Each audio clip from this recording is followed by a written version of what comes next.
아마 여러분들 가운데서 기억하시는 분들이 있을 수도 있는데 1994년도 11월 달에 서울 강북에서 강남으로 건너가는 성수대교가 무너진 사건이 있었죠. 얼마나 큰 사건이었는지 나라 전체가 떠들썩했지만 국제적으로도 많은 그 아픔 또 수치스러움이 방영됐었던, 그래서 제가 아프리카에 있었을 때도 선교사 활동을 하는데도 그 소식을 들을 정도였습니다. 아침 출근 시간에 버스 한 대가 이 성수대교 위를 달리고 있었다가 갑자기 다리가 무너지기 시작합니다. 그래서 그 버스가 차가운 한강 강물에 빨려 들어가서 32명의 목숨이 사라졌던 그런 사건이었죠. 사고 후에 오랫동안 그 조사한 결과를 발표한 그 사실 중에 이런 얘기가 있었어요. 성수대교는 무너지기 훨씬 전부터 이미 균열이 시작되고 있었다는 거예요. 어느 날 갑자기 무너진 게 아닙니다. 오랫동안 조금씩 균열이 일어나기 시작하고 부서지기 시작했습니다. 그래서 약해지고 있었던 겁니다. 그런데 여러분, 우리의 영혼도, 영적인 생명도, 또 신앙도 이와 같습니다. 어느 날 갑자기 그 잘 믿던 사람이 하나님을 떠나는 것이 아니에요. 하나님의 은혜 안에서 조금씩 멀어지다 보면 어느 순간 영혼의 그 우리 영생을, 또 생명을 바치고 있는 영혼의 다리가, 성수대교가 어느 날 무너지는 날이 온 거예요. 그게 오래전부터 조금씩 은혜에서 멀어질 때 그런 일이 발생합니다. 그래서 오늘 우리 은혜의 울타리를 떠나지 마십시오라고 하는 제목으로 하나님 말씀을 나누고자 합니다. 2000년 전, 지금부터 소아시아에, 다시 말하면 지금의 튀르키예 지역입니다. 터키 지역의 항구 도시였던 서머나. 이 서머나는 에게해 바다를 끼고 있는 아름다운 항구 도시였습니다. 아주 강력했던 로마 제국 통치하에서 가장 탁월한, 손꼽히는 부유한 상업 도시 중에 하나였습니다. 그리고 황제를 숭배하는 그런 종교, 황제가 나의 주인이십니다, 주님이십니다 라고 꼭 이야기 속에서, 인사 속에서 그 말을 해야 되는데 그걸 거부했던 그런 사람들이 있었습니다. 이 서머나라고 하는 도시는 황제 숭배의 거대한 신전들이 여러 개가 있었습니다. 그래서 거리마다 신전에서 피우는 향 냄새, 그리고 우상 숭배 냄새들이, 또 향락과 돈 냄새들이 뒤섞여 있었던 그런 세속의 향락 도시였습니다. 이 화려한 도시 뒷골목에 어느 허름한 집에서 늘 모여서 함께 기도하고 성경을 보았던 적은 무리들이 있었습니다. 서머나 교회입니다. 너무도 가난했습니다. 직장에서 쫓겨났고 시장에서 물건을 살 수조차도 없었던, 핍박을 받았던 그 이유는 단지 한 가지였습니다. 예수님이 나의 주님이십니다 라고 하는 고백 때문에 그렇게 유대인들에게는 이단 취급을 받았고 로마 관리들에게는 위험분자로 분류되었었습니다. 황제가 나의 주님이십니다 라고 하는 그 당시에 인사말만 했어도 이들은 이렇게 핍박을 받지 않아도 됐습니다. 그러나 이들은 신앙 양심상 예수 그리스도가 나의 주님이십니다 라고 하는 고백을 안 할 수가 없었습니다. 그래서 이들은 많은 핍박 가운데 자기들끼리만 조용히 모여서 예배드리고 있었습니다. 그런데 오늘 본문에 보니까 부활하신, 죽었다가 살아나신 이가 이르시되, 이 초라한 교회를 향해서 부활하신 주님이 9절에 이렇게 선언하십니다. 내가 너의 환난과 궁핍을 알거니와 실상은 내가 부요한 자다. 세상 사람들이 보기에는 실패자였지만 아주 찢어지게 가난한 사람들이었지만 하나님 보시기에는 실상은 가장 부유한 자들이다, 하나님이 인정하시는 사람들이 되었죠. 그들의 그 모진 핍박 속에서도 하나님이 인정하시는 거룩한 무리들이 될 수 있었던 것은 그 갖은 핍박 속에서도 은혜의 자리를 떠나지 않았기 때문이다 라고 하는 것을 우리는 본문에서 볼 수가 있습니다. 지금 우리는 3주 연속해서 하나님의 은혜라고 하는 주제로 계속 말씀을 나누고 있습니다. 3주 전에는 은혜 한 번이면 우리의 인생의 방향이 바꿀 수가 있다는 것을 함께 살펴봤습니다. 지난주에는 은혜 안에 거하는 삶에는 능력이 있고 하나님의 완전한 보호하심이 있고 권세가 있고 축복이 있다는 것을 또 살펴봤습니다. 이번 주에는 하나님 안에 거하는 삶이 무엇인가, 은혜 안에 거한다는 게 무슨 뜻인가 하는 것을 나누고자 합니다. 오늘 본문에 보니까 제일 중요한 것은 우리가 은혜를 떠나면 단순히 불신자가 되는 게 아니라 영적으로 가장 위험한 상태로 전락하게 된다는 것을 우리에게 말씀하고 있습니다. 9절을 다시 한번 읽어보면 이런 내용입니다. 자칭 유대인이라 하는 자들의 비방도 알거니와 실상은 유대인이 아니요 사탄의 회당이라. 이게 얼마나 충격적인 말인지 모릅니다. 이들은 원래 유대인들은 하나님의 백성들이었습니다. 아브라함의 자손이라고 하는 강한 자부심으로 살았고 율법을 철저하게, 하나님 말씀을 철저하게 지켰던 사람들이었습니다. 그래서 안식일마다 회당에 모여서 성경 말씀을 읽었던 사람들. 그런데 복음을 거부하고 예수 그리스도를 거부하는 그 은혜의 자리에서 떠나간 그 순간에 그들은 단순히 안 믿는 사람이 된 것이 아니었습니다. 오히려 교회를 핍박하고 성도들을 죽음으로 내모는 사탄의 회당이, 사탄의 도구가, 통로가 되어버린 겁니다. 여러분, 로마서를 기록했던 사도 바울을 한번 생각해 보세요. 사도 바울이 처음부터 교회를 핍박하는 사람이 아니었습니다. 그는 열심히 하나님을 섬긴다고 하나님을 믿었습니다. 날마다 성경 말씀을 읽었고 날마다 기도 생활에 소홀함이 없었습니다. 그러나 복음이신 예수 그리스도를 거부하는 바로 그 순간부터, 그 은혜를 거부하는 바로 그 순간부터 그는 성도들, 크리스찬들을 잡아서 옥에 가두고 스테반이 돌에 맞아 죽을 때 돌 던지는 사람들의 외투를 맡아서 책임질 만큼 잔인한 박해자가 되었던 겁니다.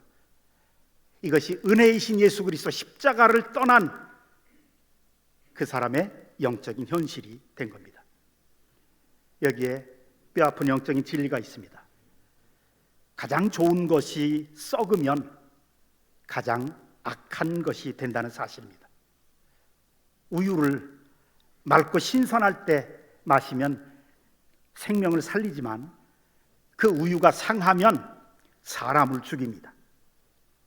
하나님 섬기던 사람이 은혜에서 떠나가면, 은혜에서 멀어지면 단순히 세상 사람들처럼 불신자가 되는 게 아닙니다.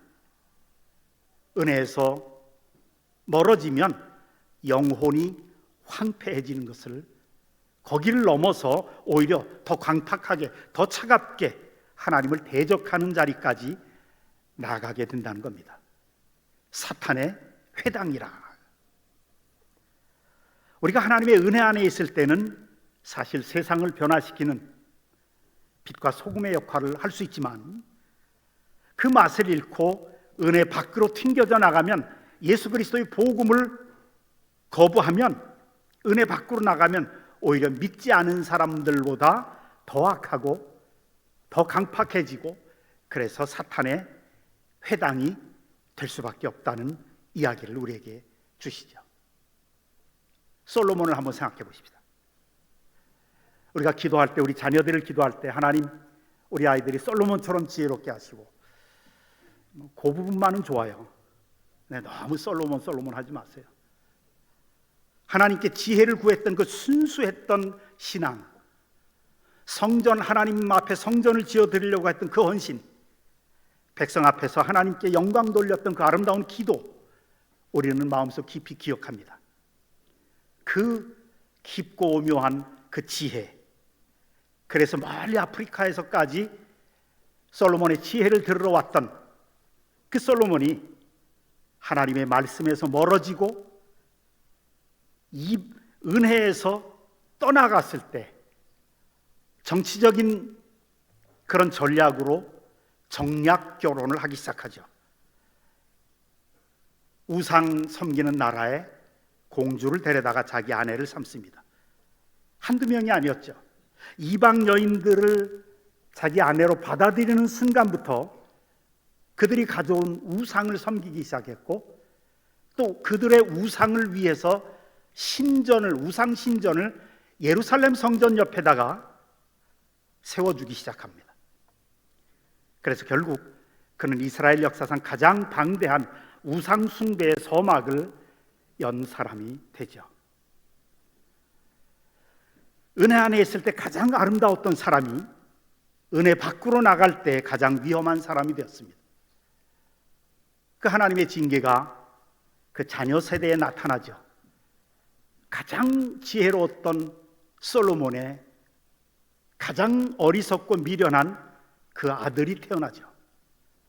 그래서 그 르호보암, 그 미련한 결정 덕분에 나라가 북왕국 이스라엘, 남왕국 유다로 쫙 갈라집니다. 물론 여러분, 우리 다 연약합니다. 때때로 넘어지기도 하고 실수도 하기도 하고, 목사인 저도 주님 섬긴다고 하면서 때때로 죄를 짓기도 합니다. 그는 모든 성도들에게, 예수 믿는 모든 성도들에게 누구나 있는 연약한 모습입니다. 그러나 단 한 가지만 지키면 돼요. 은혜 안에 거하기 위해서 한 가지만 지키면 돼요. 은혜의 울타리 밖으로만 넘어가지 않으면 돼요. 사탄은 우리가 은혜의 자리에서 발 하나를 빼서 세상으로 나가는 그 순간, 그 틈을 노리는 거예요. 사탄으로 틈타지 못하게 하라. 사탄은 틈을 노리거든요. 그러면 은혜 안에 있다는 게 뭔가? 아주 간단합니다. 은혜 안에 있다는 것은 어떤 경우도 예배의 자리를 지키는 겁니다. 어떻게 하면 항상 은혜 안에 머물 수 있는가? 그 비결은 아주 간단합니다. 단순합니다. 그러나 강력합니다. 거리를 유지하는 겁니다. 하나님의 말씀을 들을 수 있는 거리, 물리적인 거리. 하나님의 말씀을 들을 수 있는 물리적인 거리가 어디예요? 예배예요. 예배. 예배의 자리를 목숨처럼 지키는 겁니다. 목회 역사 속에서 아름다운 간증들이 참 많은데, 제가 기억에 남는 영국의 19세기 영국의 탄광 지역에서 목회하셨던 어떤 목사님의 간증을 읽은 적이 있습니다. 자기 교회 어떤 청년이 신실하게 하나님을 섬겼는데, 탄광에서 일하다가 그 청년 하나가 신앙생활을 점점 게을러지는 거예요. 교회에서 점점 멀어져요. 목사님이 안 되겠다 싶어서 어느 추운 겨울날 이 청년을 찾아가서 신방을 했습니다. 두 사람은 그 탄광 옆에 사무소에 벽난로 앞에 앉았습니다. 목사님이 아무 말도 안 해요. 그냥 불타오르는 장작 멍하니 바라봅니다. 이 청년은 지금 긴장해 있어요. 목사님이 오셔서 나에게 무슨 책망을 하실까 막 단단히 각오하고 있는데, 목사님이 아무 말 없이 집게를 들더니 막 불타오르는 장작들 중에서 하나를 찝어서 구석에 따로 떼어 놓았습니다. 그러니까 그 장작에 붙던 불이 서서히 꺼져가서 완전히 꺼져버렸습니다. 그것을 바라보고만 있던 청년이 가슴에 큰 찔림을 받은 거예요. 그리고 입을 엽니다. 목사님, 다음 주일부터 교회 나가겠습니다. 아무 설교도 안 했지만 불꽃은, 영적인 불은 함께 있을 때, 함께 모여 있을 때, 함께 있을 때 활활 타오르지만 홀로 떨어진 장작 하나, 그 신앙의 불, 영적인 불은 쉽게, 너무도 쉽게 꺼져버린다는 사실이죠. 영적인 일에는 장사가 없습니다. 어떤 분들은 마음의 가책이 돼서 교회 나오기를 주저하는 분들도 계세요. 목사님, 어제 제가 부부싸움을 좀 했더니 오늘 아침에 교회 나오려고 했는데 부부싸움이 일어나서 티격태격 하다가 막 기분이 나빠서 나 교회 안 나가. 그리고 안 나왔다는 거예요. 그런 분들이 남자들 가운데 좀 있는 것 같아요. 저도 한번 그런 적 있어요. 옛날에 믿음이 없었을 때 나 교회 안 가. 그러면 그게 무슨 계급이나 되는 것처럼. 그래요. 어제 늦게까지 제가 좀 술 좀 마셔가지고요, 좀 미안한 생각도 들고 면목도 없고 하나님께 그래서 안 나왔습니다.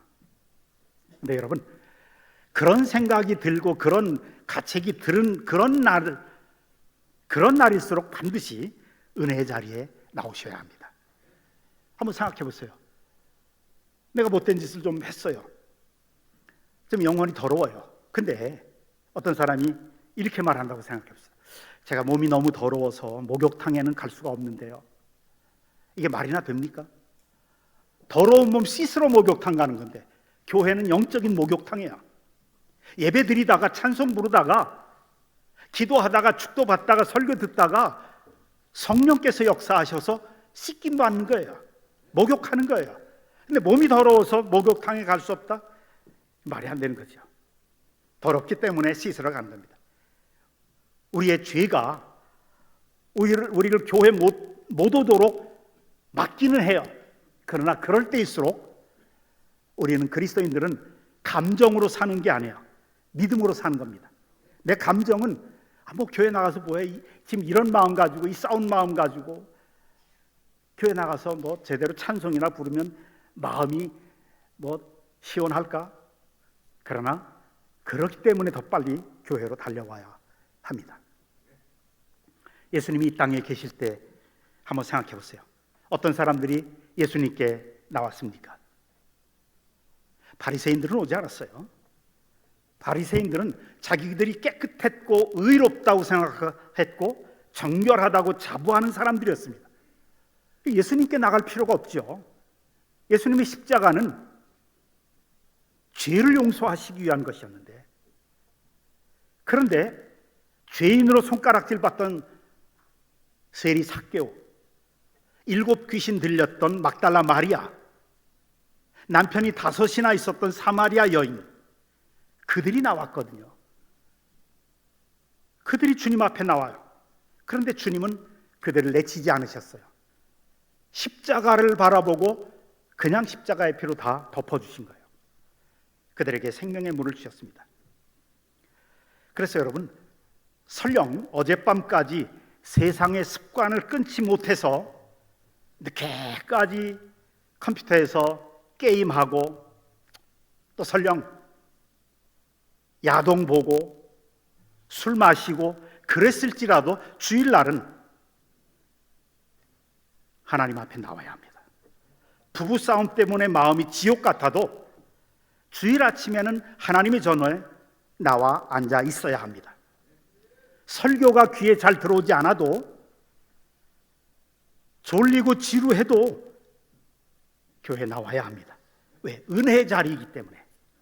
심지어는 설교하는 저와의 관계가 혹시 껄끄러운 사람이 있더라도, 그래서 시험에 들었더라도 예배의 자리만은 지켜야 됩니다. 정 안 되면 옆에 교회, 다른 교회 가서 예배를 드리더라도 예배의 자리만은 은혜의 자리이기 때문에, 은혜의 울타리이기 때문에 거기를 떠나면 안 됩니다. 주일날 예배의 자리를 떠나는 것, 그것이 바로 하나님의 은혜에서 떠나기 시작하는 첫걸음입니다. 예배의 자리가 은혜의 자리입니다. 말씀을 들을 수 있는 자리, 우리가 사탄의 회당으로, 사탄의 도구로 변하지 않게 막아주는 울타리이고 생명줄입니다. 한번 수도꼭지를 생각해 보세요. 물이 틀면 물이 줄줄 나오지요. 내가 물을 만들었기 때문에 물이 나오는 게 아니에요. 그냥 수도꼭지 아래에 나의 그릇을 가져다 놓는 거예요. 주일 성수는 바로 그런 거예요. 은혜의 수도꼭지 아래서 하나님이 예배 속에서 언제 은혜 주실지 몰라요. 회개 기도하는 시간이든 신앙 고백하는 시간이든 아니면 찬송하는 시간이든 언제 은혜 주실지 몰라요. 그 은혜의 꼭지 아래서 내 영혼의 그릇을 갖다 놓으면 그 자리를 지키는 한 내 영혼은 마르지 않습니다. 그러나 매주 조금씩 멀어지다 보면 우리의 영혼은 서서히 갈라지고 굳어집니다. 여러분, 오늘 이 자리에 나오신 여러분은 다른 바쁜 일들 다 접고 여기까지 나온 줄 압니다. 이미 여러분들은 은혜 안에 있는 사람들입니다. 이 자리를 끝까지 주일 성수하는 것에 지킬 때 그때 은혜의 울타리 안에 있는 겁니다. 이제 봄이 됐어요. 매년 봄, 가을이 되면 많은 성도들, 크리스찬들이 여행을 갑니다. 또 현대사회 노마드 같은 세상에서 출장도 가고 뭐 해외여행도 가고 국내 어디든 갑니다. 여행 가더라도 가다 보면 주일날 낄 수도 있어요. 그러면 어떻습니까? 주일 끼더라도 주일날에는 여러분들 요즘에 뭐 그런 거 있잖아요. AI 채팅해, 저거 검색해 보세요. 내 주위에 내가 있는 어디 로마면 로마 어디인데 내 주위에 한인교회가 어디 있는가? 한인교회가 없어요. 그럼 인터내셔널 처치가 어디 있는가? 그래도 영어는 조금이라도 알아듣잖아요. 영어 인터내셔널 처치를 검색해서 참석하는 거예요. 그것도 없다. 그러면 현지인 교회를 가는 거예요. 안 들려도 어떻습니까? 예배 자리인데, 하나님이 은혜를 부어주시는 자리인데, 그것도 없다. 유럽은 주로 성당이 많으니까 성당이라도 가야죠. 하나님의 교회인데, 물론 그 속에는 우리 개신교도들이 받아들일 수 없는 것들이 많이 있지만 찬양이 있고 사제들의 설교가 있고 하나님께 올려드리는 헌금이 있고 예배인데, 저는 선교사 시절에 아프리카에서 한국에 오려면 3일이 걸렸어요. 비행기 타고 꼭 파리나 이런 데서 머물러야 됐어요. 주일이 끼면 그 주위에 한인교회를 찾을 수가 없어서 항상 파리에 있는 큰 성당에 갔습니다. 주일날은 성당에 가서 기도하고 찬양은 또 배우면서 하고 사제들의 이 말씀 전하는 거 듣고 그리고 예배 드렸습니다. 예배의 자리만큼은 예배의 형태와 방법이 다 다를 수 있지만 예배의 자리만큼은 하나님이 은혜를 부어주시는 자리입니다. 이 자리를 정말 꼭 지키시기를 주님의 이름으로 축원합니다. 은혜 안에 있다는 것은 말씀을 듣는 영적인 귀를 또 열어두는 것입니다. 예배 자리에 나오는 것만큼 중요한 것이 또 하나 있습니다. 열린 귀를 가진 겁니다. 귀를 열어놓고 앉아있는 겁니다. 저는 선교지에서 선교하다 보니까 매주마다 설교할 때 초창기 때 그 못하는 불어 배워가지고 떠듬떠듬 하면 알아듣는 사람이 거의 없더라고요. 그래도 믿습니다 하고 했는데도 다 못 알아듣더라고요. 물론 이제 나중에 좀 알아들었는데, 그런데 여기 와서 우리 교회에서 있었던 일은 아니어도 한국 목사가 한국어로 설교하는데도 마음이 다친 사람들은 잘 안 들리는가 봐요. 시계 계속 보고 설교 시작하면 졸기 시작하고 설교 끝나면 깨어나고 뭐 하여튼, 또 어떤 사람은 똑같은 시간 똑같은 장소에서 똑같은 말씀을 듣는데도 어떤 사람은 가슴을 치고 통회하기도 하고 은혜가 넘쳐서 깨달음이 오기도 하고 행복해야 하는데, 어떤 사람은 냉랭하게 자기 생각에 사로잡혀 있어요. 시계만 봅니다. 가롯 유다를 한번 보세요. 3년이에요. 예수님과 함께 먹고 지내고 함께 자면서 동행했습니다. 인류 역사상 가장 위대한 설교자가 오셔서 설교하신 거예요. 하나님이신 그분이 이 땅에 오셔서 최고의 설교자가 설교하셨는데, 그 말씀을 직접 귀로 들었는데, 풍랑이 잠잠해지는 것을 보았는데, 죽은 자를 살리시는 걸 보았는데, 그 기적들을 눈앞에서 직접 보면서도 그의 귀는 닫혀져 있었습니다. 말씀이 그의 심령을 뚫고 들어가지 못했어요. 왜 그랬을까요? 예수님이 기도가 부족하셨을까요? 성령님이 예수님을 통해서 역사하지 못하셔서 그랬을까요? 안 그래요. 마음을 닫은 거예요. 성령의 도우심을 구해야 됩니다. 여러분, 부활하신 예수님이 엠마오 도상을 걸어갔던 두 제자와 함께 동행하셨어요. 그들은 예수님인 줄도 몰랐습니다. 그냥 낯선 나그네가 같이 간 줄 알았어요. 그런데 나중에 이렇게 고백하죠. 길에서 우리에게 말씀하실 때, 우리에게 성경을 풀어주실 때 우리 속에서 마음이 뜨겁지 아니하더냐. 말씀이 들릴 때 심령이 뜨거워집니다. 깨달음이 있고요. 새로운 걸 깨달을 때 얼마나 기쁩니까? 성령의 역사입니다. 이런 은혜가 우리 모두에게 있기를 주님의 이름으로 축원합니다. 제가 이 강단에서 아무리 열정적으로 설교해도 여러분의 심령 안에 세상 것들로 너무 가득 차 있으면, 그래서 성령께서 역사하셔도 아멘을 할 수 없다면 아무 소용이 없죠. 말씀은 성령의 불을 붙일 때, 그때 영혼이 활활 영적으로 불타게 되는 겁니다. 그래서 기도해야 돼요. 주님, 오늘 제 귀를 열어주시옵소서. 사람의 말이 아니라 살아계신 하나님의 음성으로 듣기를 원합니다. 그래요. 여러분, 주일날 한 번, 두 번 빠지다 보면 처음에는 몸은 편해요. 마음은 굉장히 불편해지죠. 막 죄책감도 들고 이러다 무슨 일 나지.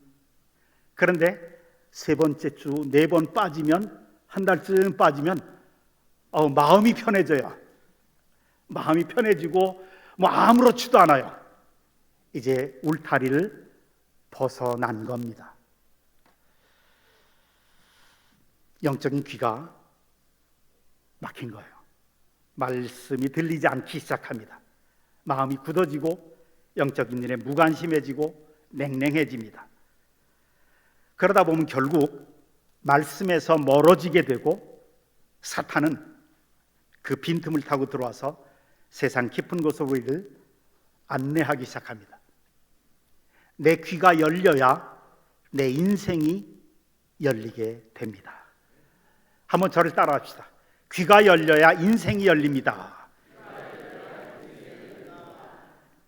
말씀이 들려지는 것 이 자체가 축복입니다.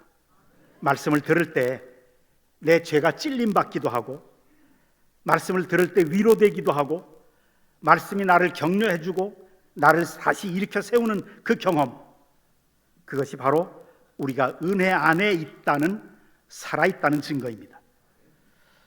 우리 여러분, 오늘도 이 자리에 나오신, 그래서 귀를 열고 앉아 계신 여러분, 주님이 지금 이 순간에 은혜의 울타리 안에 거하라고 말씀하십니다. 그 음성을 들을 수 있다는 것, 그것이 이미 여러분이 은혜 안에 있다는 증거입니다. 오늘 서머나 교회 성도들에게 하신 말씀, 지금 이 자리에서도 동일하게 선포됩니다. 내가 너의 환난을 안다.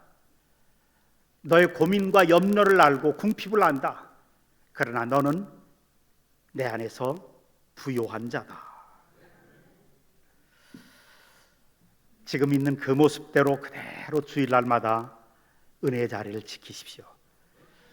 우리 주 예수께서는 우리를 은혜의 자리로 부르시기 위해서 십자가에서 자신의 몸을 다 쏟으셨습니다. 그리고 그 피 흘리심으로 바로 우리를 이 은혜의 울타리 안에 넣으셨습니다. 우리가 은혜의 울타리 안에 있는 한 우리는 안전합니다. 용서받습니다. 회복됩니다. 하나님이 일일이 동행해 주십니다. 보호하시고 은혜를 주시고, 그래서 우리는 다시 일어설 수가 있습니다.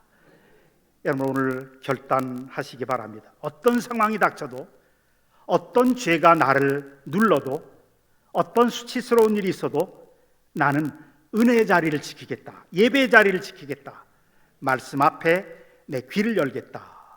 이 결단이 여러분의 가정을 살리고 자녀들을 살리고 여러분의 인생을 하나님의 손에서 빚어 가실 겁니다. 특별히 우리 자녀들 은혜의 울타리 안에서 자라나기를 바랍니다. 오늘 우리 아동 1, 2, 4부 또 EM 목표 달성했는데, 우리 자녀들을 은혜의 울타리 안에서 자라나게 하는 것, 세상이 아무리 흔들려도 이 울타리 안에서 뿌리 내린 아이들은 결코 흔들리지 않을 것입니다. 그 아이들이 바로 우리나라와 열방을 이끌어갈 다음 세대의 주역들입니다. 그들의 미래를 위해서라도 오늘 우리가 은혜의 자리를 지켜야 합니다. 우리 한국교회, 서머나 교회처럼 세상 사람들이 볼 때 하찮게 보일 수도 있습니다. 그들이 볼 때 손가락질할 수도 있습니다. 너무 두려워하지 마세요. 저는 제가 알고 있는 정말 많은 목사님들, 또 많은 장로님들, 많은 그리스도인들, 너무도 주님을 사랑하고 뜨겁게 사랑하는 참 많은 분들이 있습니다. 세상 사람들의 눈을 볼 때는 하찮게 보이더라도 하나님 보시기에는 부요한 한국교회이고 하나님 보시기에는 부요한 성도들인 줄로 믿습니다. 우리 모두 어떤 경우에도 은혜의 울타리를 넘어가지 않으시기를 주님의 이름으로 축원합니다.